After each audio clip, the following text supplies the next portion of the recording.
My friends, what's going on everyone? My name's Kai, welcome to the channel. Thank you for stopping by, it really means a lot to me. Okay, so my friends, today I have a new video series that I'm going to be starting on my channel. I'm really excited about it. I'm going to be calling it Video Game Memories, and in this series we're going to be doing just that. We're going to be looking at some of my fondest and worst memories from video gaming in my life. I'm a huge collector of video games, and I've got a lot of stories to tell. So, guys, I thought it would be fun. I have a pretty crazy story that happened to me as a kid, and it directly has to relate to Star Fox 64. So, that's going to be the first episode. Today, we're talking about Star Fox 64. I hope that this is a video that you enjoy. Let's get right into it. So, my friends, I love Star Fox 64. It's one of those games that I try my best to play on a yearly basis. Even though I have hundreds of games right now, I actually don't have Star Fox, which is a real shame because it's a lot of fun. I will pick it up in the future. But let me tell you guys about this crazy, crazy memory that I have in regards to Star Fox 64. So, when I was young, my family, my extended family lived in Montreal. We lived in Toronto and they lived in Montreal. And every Christmas time we would go to Montreal and visit our family for Christmas, and then we come back right after New Year's. So we were there for a couple of weeks.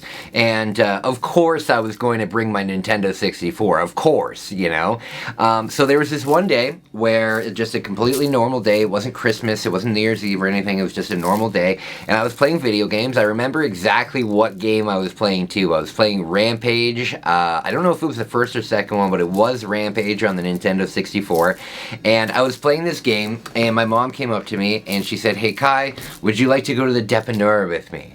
And the Dépanneur is just a corner store, right? It's a convenience store. About 3 or 4 blocks down the street from my building, there was a corner store. And I said, no, I don't want to go. I'm playing video games, right? And then she was like, okay, no problem. Stay here and play video games. And I didn't want to play video games. After she left, I was like, oh no, now I want to go with my mom. You know, I was like 6 years old. I was really, really, really young. And so I went outside of the apartment building, and I looked down the street, and I saw a woman that resembled my mom, you know, but she was far away. She was at least like a block, maybe a block and a half away. She was pretty far away. But little Kai, you know, I've got my jacket on, and I go, and I adventure, and I start following her, right? And I figured she was walking a little bit too fast for me to catch up without, like, running, and I wanted to surprise her. And so what I did is I just walked, and I figured when she gets to the corner store, she will stop and do shopping, and I'll just meet her inside the corner store. Well, she kept walking past the corner store, and I was like, okay, well, maybe my mom's doing something else, right? And she went past it, and we must have walked for like an hour or two. It was a really, really, really long time, because I ended up finding myself in like a downtown area in Montreal, completely alone. When I eventually ran into this woman, she did go into a convenience store, and I went in behind her thinking that I would just go up and be like, "Hi Mom," you know, and I went up, and it wasn't my mom. It wasn't my mom, and I didn't know what to do, right? I didn't know what to do at all. I looked around the store for my mom. She wasn't there. I went outside, and I kind of just like looked around, and my mom wasn't there at all. Now my memory is a little bit hazy. Obviously this happened when I was young, but it was a really scary time for me. And I remember going back into that convenience store and telling the guy, "Hey, I'm lost. Can I please have some candy?" I remember that specifically because he said, "No, you can't have some candy. Like, what's your parents' phone number?" And I didn't know. You know, I didn't know. There wasn't really cell phones back then. I mean, they weren't super popular back in 1996, 1997. So we didn't have a cell phone, and I certainly didn't have a cell phone. And I don't really remember what happened after this. I remember that I asked for the candy. He said no. So I took it and I ran out of the store. It was a pack of Crybaby super sour bubble gums. I'll never forget that. I ran out of the store. And then I was picked up eventually by, I believe, a police officer who brought me back to my house. But I was far away. Like, I was several hours walk away. And I was lost in downtown Montreal for a good, I think, 5 or 6 hours, and everybody was freaking out. Everybody was freaking out because, you know, my mom came home and said, "Where's Kai? You know, where on earth is Kai?" And then they said, "He went with you to the convenience store." So you could only imagine the panic that my parents must have been in. But I remember when I finally got back to, and I promise this will go back to video games and stuff like that.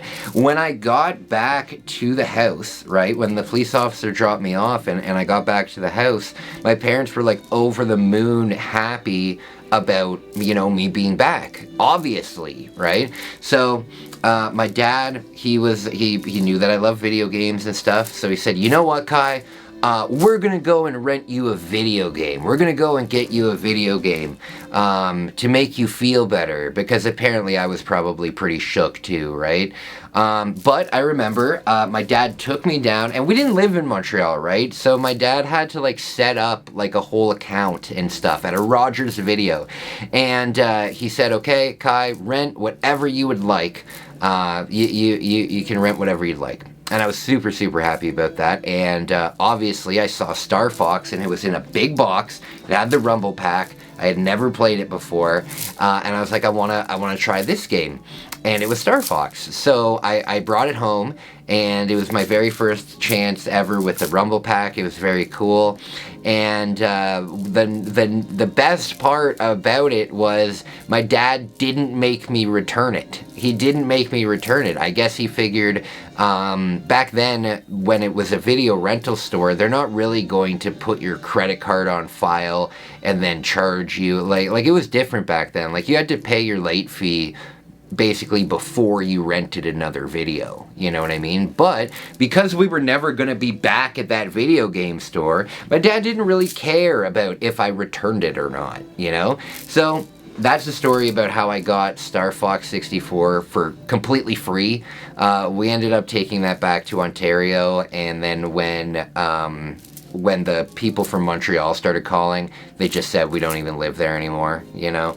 So that was that, but that for me was so scary. Absolutely terrifying time. But it has such a connection to Star Fox 64 with me that no matter what, when I play Smash, when I play any kind of game that includes Fox or any of the team, I just immediately think about that time when I was young, where I got very lost in downtown Montreal. Very spooky. But that was my fondest memory of this game. This game is badass, though. I'm going to talk more about some of the gameplay. My favorite level in this game is easily either the tank mission or the submarine mission. The tank mission and the sub mission, they're just so cool. I love the idea of the huge train. Very cool boss. I always thought that I could destroy the entire train before it crashes into the end. That can't happen, you know, but very cool level. Again, too, with the submarine level. The submarine level was a level for me that was very rare. I think as a kid, I only played it a couple times because of the conditions that you had to do to get to that particular planet. They were a little bit convoluted, at least to me as a little kid, especially not knowing what does what, you know what I mean? But this one game beat me. This one game beat me. I have beaten probably 80% of the Nintendo 64 games that I have played. I love beating the game. And this game, I cannot do it. This game has two different main bosses. If you play the game and again, I'm not too sure what the credentials are, but if you do something, you get the good ending. If you do something, you get the bad ending. One of the bosses is significantly easier to beat than the other. However, if you do get the good ending, prepare for one of the hardest boss battles you've ever had. When the monkey, what's the character's name from Star Fox?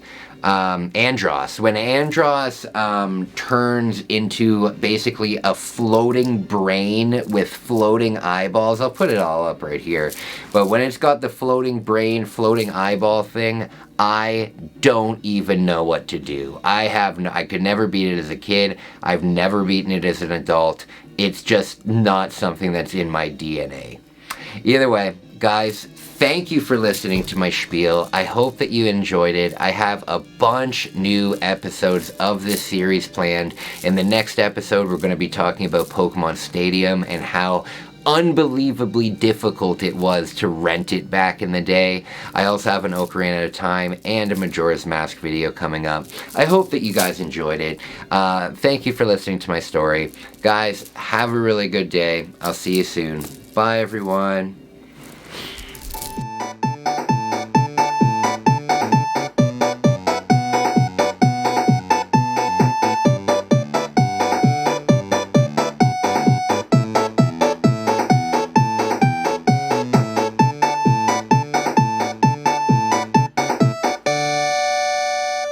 Thank you for watching そばリビング